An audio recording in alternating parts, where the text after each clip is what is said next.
নমস্কার, সবাই কেমন আছেন? আশা করি ভালো আছেন। আজকে আবার দুটো রান্নার রেসিপি নিয়ে চলে এলাম।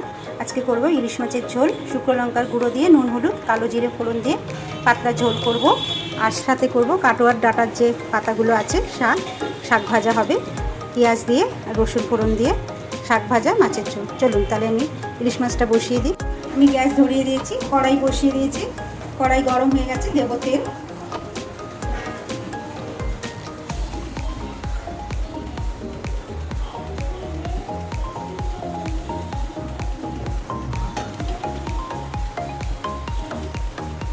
তেল গরম হয়ে গেছে, দেবো কটা কালো জিরে ফোড়ন।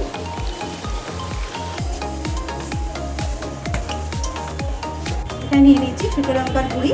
এবার আমি এটা জল দিয়ে দেবো শুকনো লঙ্কার গুঁড়ো। এবার আমি জল দিয়ে পেস্ট করে নিয়েছি, দিয়ে দেবো।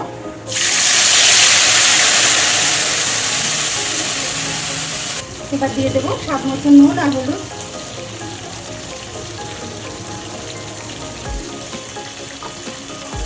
দেবো নুন,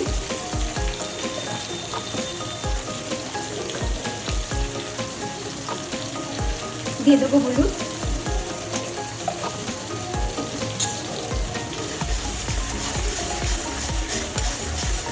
এটা খুব বড় ইলিশ মাছ নয়, এটা 400 গ্রাম ওয়েটে ইলিশ মাছ। এবার মাছটা এর উপরে দিয়ে দেবো।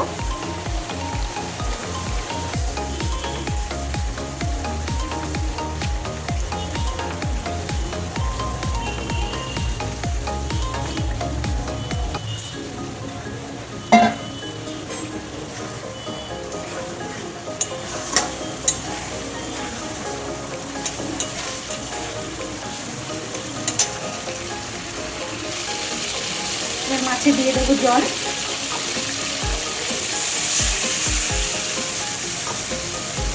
খুব বেশি জল দেবো না।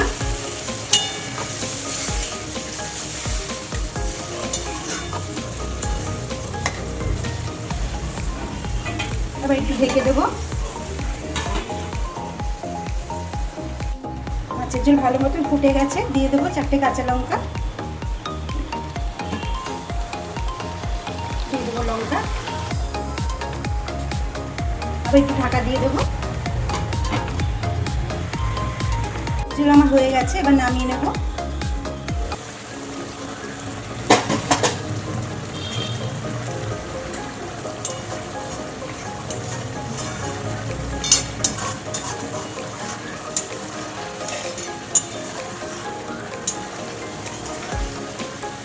বাজারে এখন খুব কিন্তু 400 গ্রামের ওয়েট, 500 গ্রামের ওয়েটে ইলিশ মাছ খুব উঠেছে। এই ইলিশ মাছ কিন্তু বড় ইলিশের থেকে স্বাদ কিন্তু কোনো অংশেই কম নয়। মাছটা আমি এবার ঢেলে নেব বাটিতে। আমি ইলিশ মাছের ঝোল নামিয়ে নিয়েছি, দেখুন। এবার চলুন শাকটা ভেজে নেব। গ্যাসে কড়াই বসিয়ে দিয়েছি, তেল দিয়েছি, তেলও গরম হয়ে গেছে। এবার দিয়ে দেবো একটু কালো জিরা আর দুটো শুকনো লঙ্কা ফোড়ন। এখানে আছে একটু কালো জিরে আর দুটো শুকনো লঙ্কা আমি ছিঁড়ে দিয়েছি।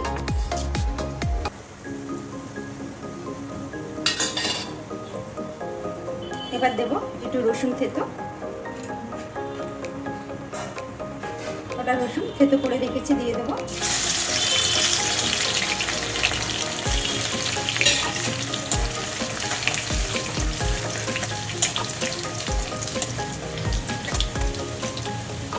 এখানে একটা বড় পেঁয়াজ কাটা আছে, এটা দিয়ে দেবো।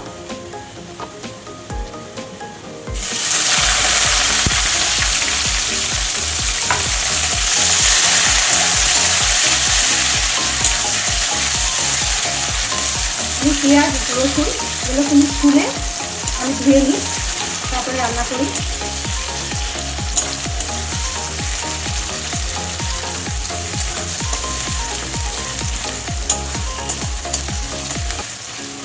ভালো করে ভেজে নেব। পেঁয়াজ রসুন ভালো করে ভেজে নিয়েছি, এবার শাকটা দিয়ে দেবো। কেটে রাখা শাক।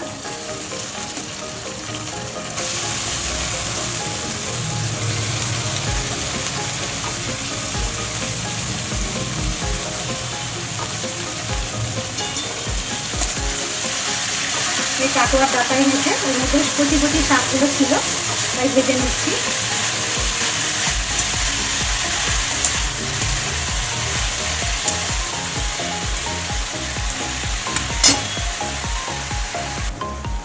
শাকে এবার দিয়ে দেবো কটা কাঁচা লঙ্কা, এখানে দিচ্ছি পাকা লঙ্কা, দেবো এবার নুন,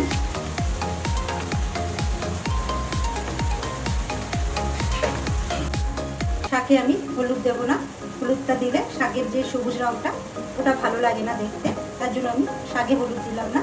এবার দেবো ঢেকে একটু, ঢাকনাটা তুলে নেব।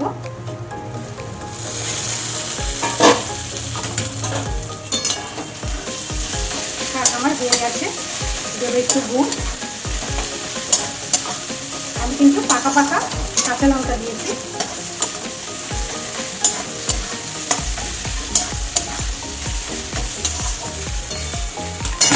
একটু গুড় দেবো, একটু গুড়।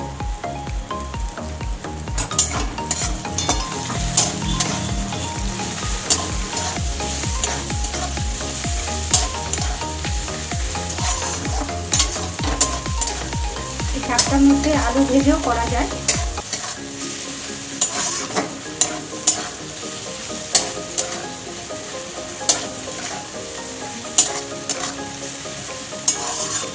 যাতে অনেক লোক ঘরে, শাক কম হয়ে গেলে একটু আলু বা বেগুন ভেজে দিয়ে রান্নাটা করলে শাকটা অনেকটা হয়, খেতেও ভালো লাগে।